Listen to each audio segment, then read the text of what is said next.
我哋嚟到咗珠海十大豪宅之一嘅灣仔1號啦。咁呢度咧坐觀我哋嘅山景、海景，白天咧可以見到澳門嘅觀光塔，夜晚咧仲可以欣賞澳門嘅煙花景喎。咁呢度咧配套非常之齊全嘅。我哋今日嚟睇呢一套咧係大面積嘅，交付標準咧非常之高，而且咧實用率都係非常之高嘅。我哋先睇門口呢度開始啊。嗱，豪宅標配嘅子母門喺呢邊。咁入到嚟呢邊嘅話係一個放你啲期限道具啊，或者係擺衣帽間都完全冇問題。第一間房咧肯定係我哋嘅長輩房先啦，長輩房咧都可以見到我哋陽台同款嘅景觀，正。咁呢邊咧就係我哋一個乾濕分離嘅衛生間啦。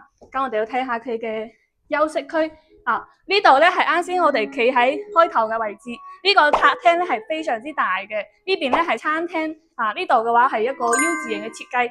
呢度仲可以擺一個洗衣機同埋烘乾機，相當於係一個細細地嘅陽台。好，餐廳嘅位置咧擺張圓台係比較靚嘅，坐喺度啦，仲可以飲下咖啡啊，睇下風景都完全冇問題。我哋睇下呢個咧係大二個衛生間，衛生間都算大噶啦。呢度咧就係我哋嘅一個休息區。哦，唔開燈啊！跟住嚟到我哋最後嘅兩間房，呢間房咧可以作為一個兒童房啦，但係呢度嘅空間都 OK 嘅。哇，呢個主人房，等陣先睇我哋嘅衣帽間啦。呢邊衣帽間，呢度咧就係我哋擺浴缸嘅沖涼房啦，連接翻我哋主人房嘅。咁呢邊咧就係一個書房或者係遊戲房啊，打下遊戲啊都完全冇問題。哇，呢個景觀270度嘅採光面啊，超正！感興趣嘅朋友咧可以喺下方留言。